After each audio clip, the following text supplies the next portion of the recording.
Well, I think women's movements and social movements involve a lot of people.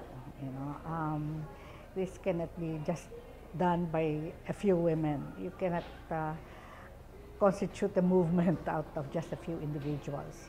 Movements involve people, and they are organized. They're fighting for something. To change conditions, to change laws, policies, to change even processes, in which these movements are involved. So in that sense, well, women's movements are social movements as well.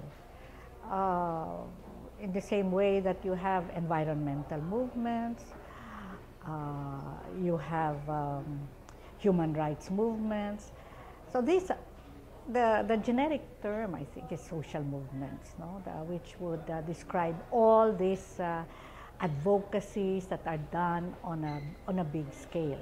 So women's movement is one kind of social movement. So as I said, it involves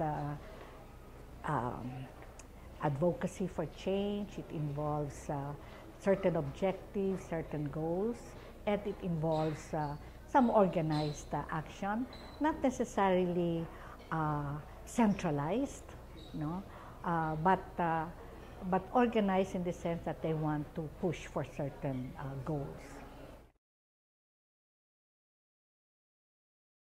Yes, well, I think I'll talk about the Philippine experience. The social movements in the Philippines,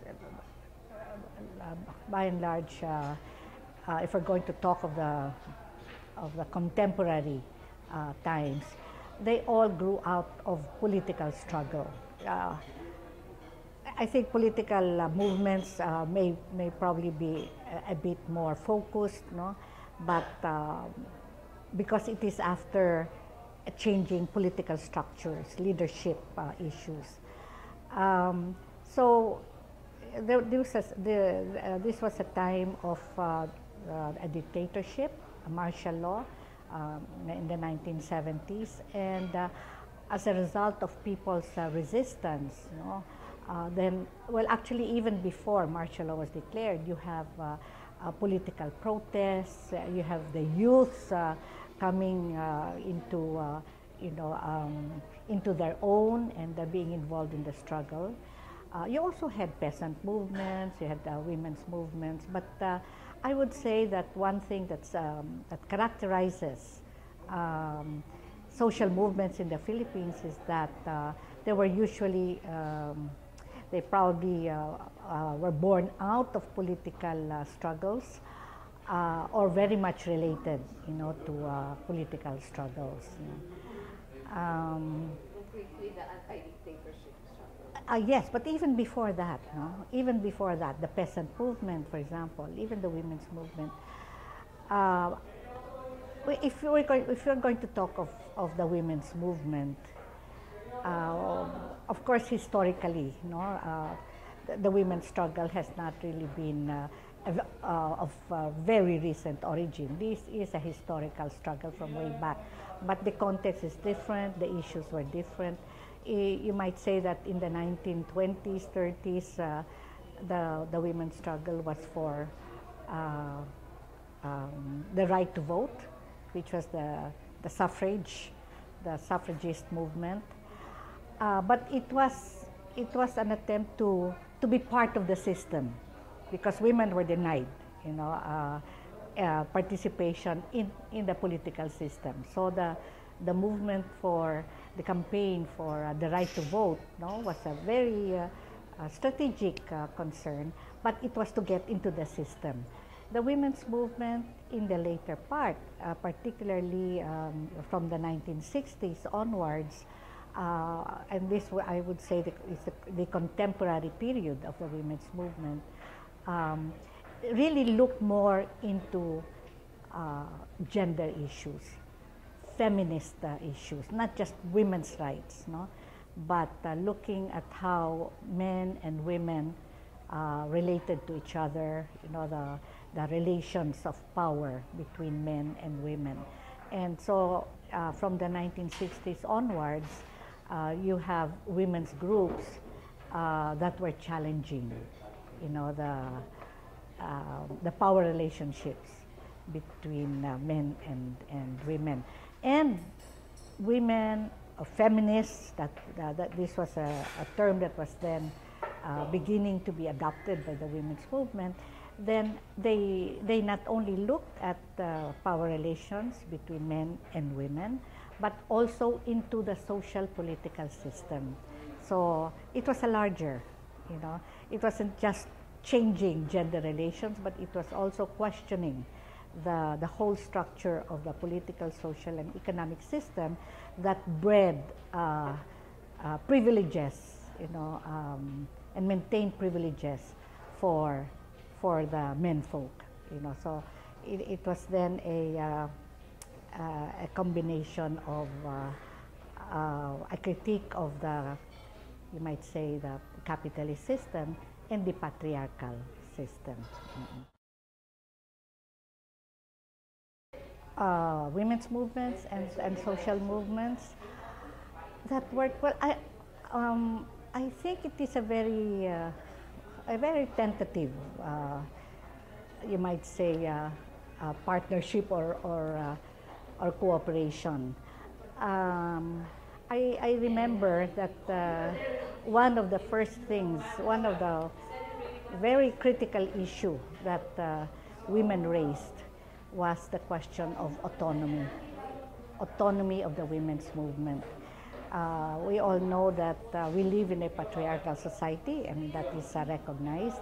And when women start to organize among themselves, there was also the feeling that unless women were careful, there would be patriarchal influences even in the way women are organized, you know. So this was a time when the first, you might say, feminist groups were being formed, and particularly the one that I joined, Kalayaan, really advanced the notion of women's autonomy. Yeah, because when the protest movement started in the 1960s, I was involved then in mobilizing women to join the political struggle. But this was not yet looking at women's situation, but how to get women involved in the political struggle. And that was certainly a time when women expanded, you know, their horizon.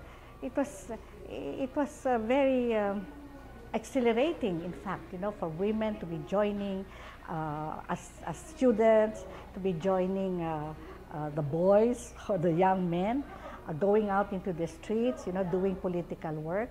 This was something that was not traditionally done, you know, by young women, you know, and for them to be part of this protest movement was an expansive feeling, you know, and gave them possibilities of how one can be involved in social and political concerns. But it was not yet directed towards their own situation. But in the course of time, you know, as they got more involved, then they began to develop more insights, more reflection that, hey, nothing has changed. The leadership positions are still held by the men. We're still confined to doing note-taking or cooking or cleaning up, you know. All the roles that women traditionally played were also replicated, you know, in the movement. There were certainly some who were able to get into the leadership position, even in the, you might say, even in the underground movement, but these were exceptions. No? So then that deeper analysis of relationships, no, between men and women drove some women to start questioning and to assert that it's time to for women to autonomously analyze the situation and to have their own autonomous agenda. Because in a mixed organization, usually, uh, uh, unless women are very assertive, and in the beginning they were not, then there would always be some, influences, maybe indirect, but nevertheless, influences that tended to divert, the women's issues. So the women said, "Oh, we have to organize, and not have any political direction coming from anybody except from ourselves." And this was a time when all kinds of accusations and charges were leveled at the emerging feminist groups, because we were being labeled as divisive, as separatist, and that we were no longer concerned with national liberation. But in fact, Kalayaan, the feminist group I joined, advanced the slogan, was this, kalayaan ng bayan, kalayaan ng kababaihan, sabay-sabay nating ipaglaban. So the national liberation struggle must be fought alongside with the women's struggle, or women's struggle must be fought alongside, the national liberation struggle, and no liberation struggle can really succeed without women's liberation as well. So it was a struggle at that time, for the women to assert themselves, and the men, and we would usually tell the men who were very condemnatory, or else were making all kinds of let's say accusations, and we would say, well, why don't you trust women to make their own judgment? We know how to analyze. We can analyze as well. We live in the same society. We read the same books, but we have to see this also from our own eyes and our own lens. In fact, feminism is really equips us, especially the women, with a lens to view the world outside, and to see how they are placed and situated, within a society. So things can really be turned upside down, but so be it, because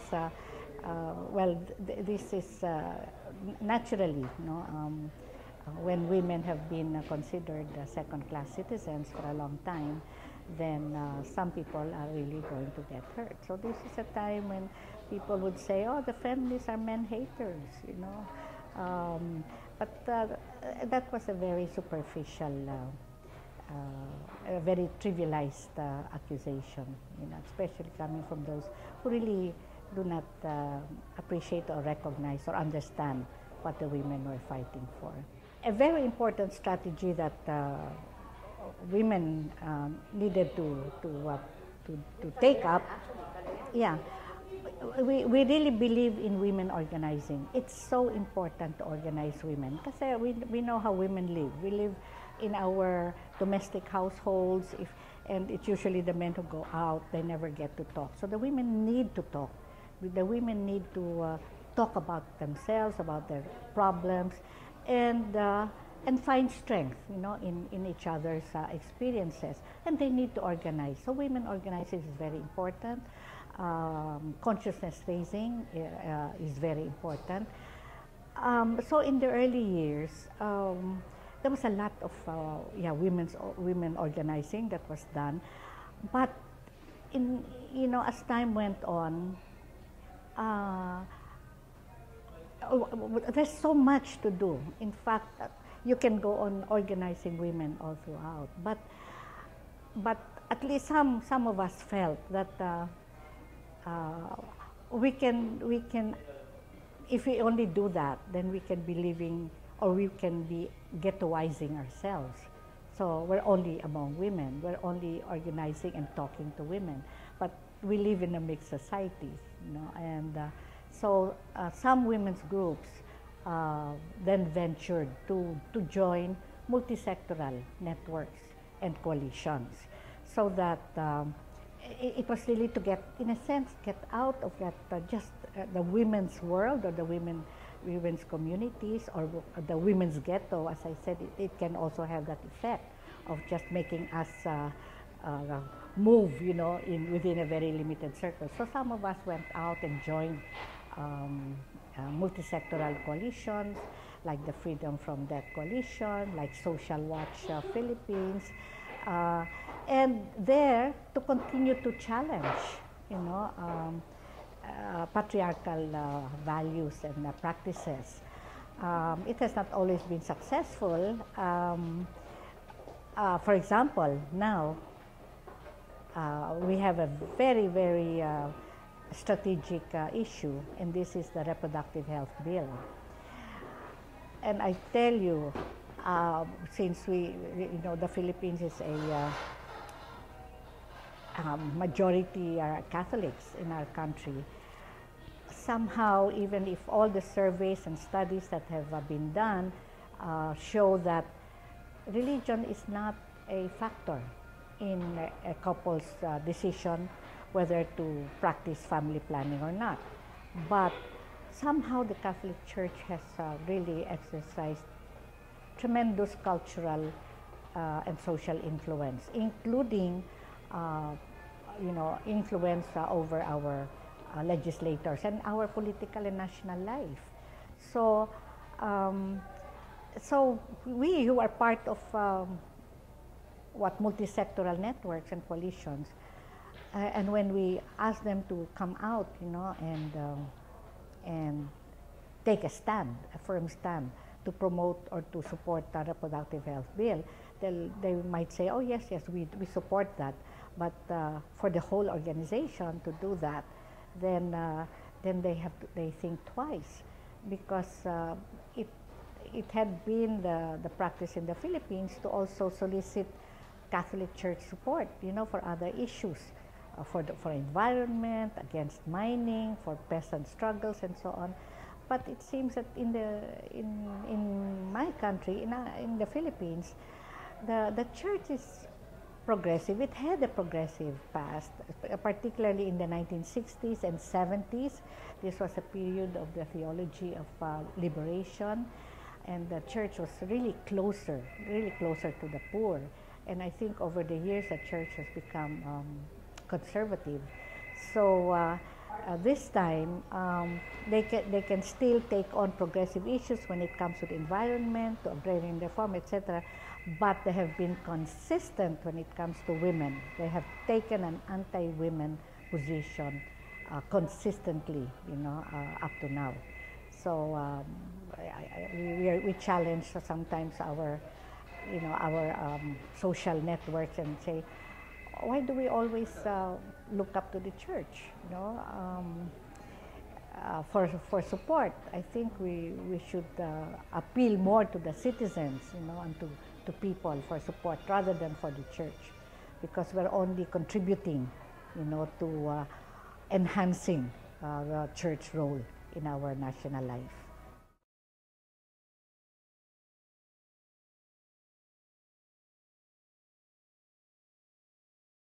One of the things that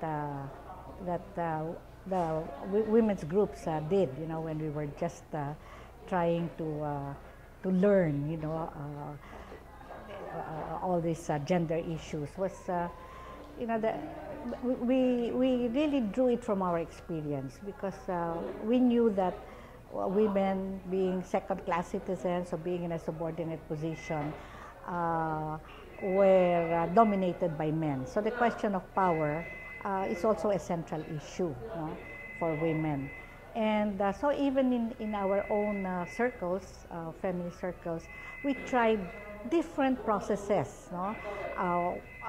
We adapted, for example, yung collective decision making. So the question of leadership, of decision making, all of these were discussed. And So there was an attempt to try and make it more collective, more participatory, no one dictating, no? But, so we experimented with all that, yung mga collectives. But in the end, leadership role is also important.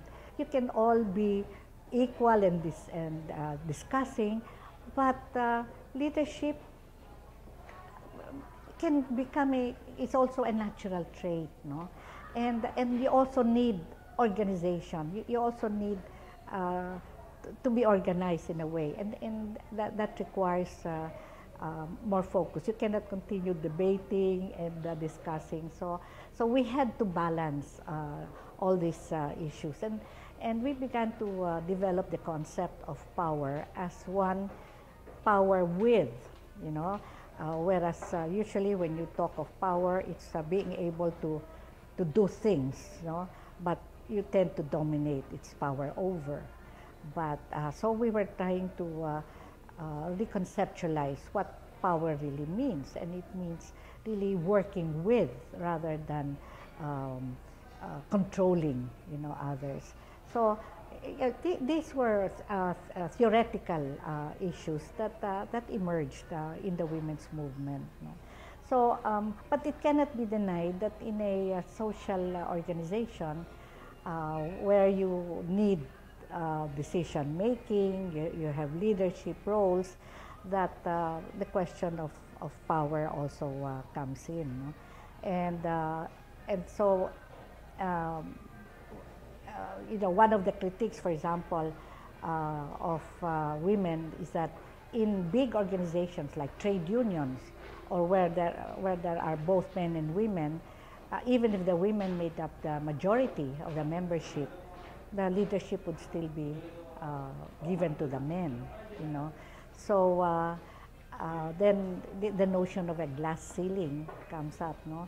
That actually when we're talking of women's empowerment, you're talking of first, women need to control themselves. Women need to have a say, the primary, you know, right over her body. Then secondly, women need economic autonomy. They cannot always be dependent for economic resources from their husbands, from their fathers, from their boyfriends. They need to be able to earn their own livelihood, you know. Then third is political decision making, and it's not always going into elections. To us, political decision making is being placed in a position where you are able to make decisions beyond yourself, beyond your immediate, you know, to be able to make decisions even for other people. That women have that capacity to, and that to have that judgment of what can also be good, you know, for other people. So that glass ceiling that said women were only up to here was something that was challenged, you know, by the women. So power and gender are really and continues to be critical issues, you know, when we talk of women's empowerment.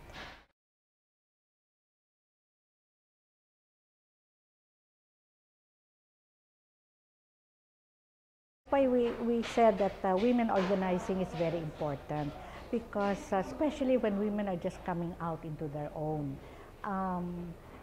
usually with, you know, if they're immediately thrust with men, they may not speak out, but women need to assert themselves, need to develop their self-esteem, need to know their rights, no?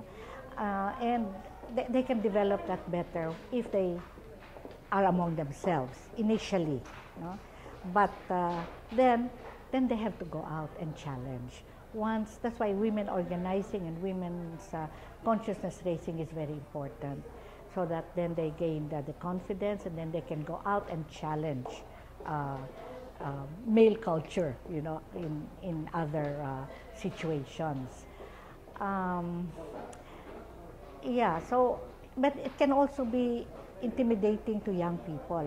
In fact, even within the women's movement, now when you have the older feminists, you might say, and the younger women come about, some of them, well, not some. In fact, they have also posed a challenge, to the older women because they feel that their own energies and their own initiatives may be crimped, or may be limited, by let's say the dominance or the older women have the experience. But I think that there have been dialogues that have been organized between older and younger women to try and derive at least the benefits and the gains, rather than to have an antagonistic relationship.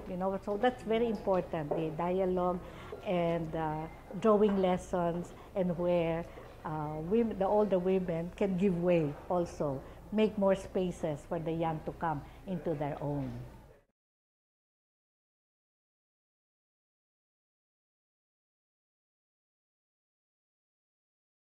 We have always, the women's movement have always, well, at least the groups that I belong to have always supported, have always had a more accepting and recognition of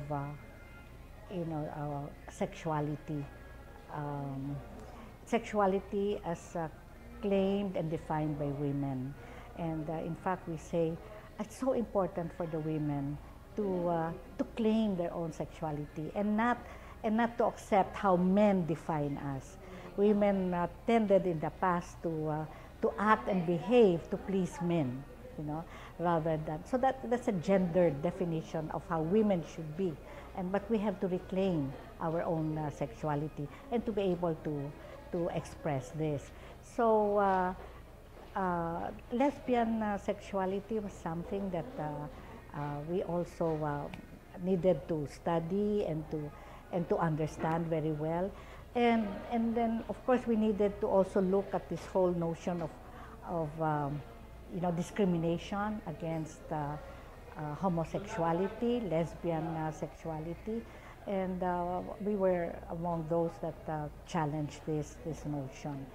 And in the beginning, there were there was not much organizing done, by the gay rights people.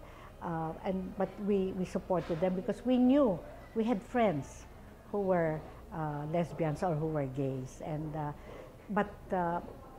we joined, let's say, the gay pride marches, and later on they became more organized, and they have become more open, in their assertion of their rights.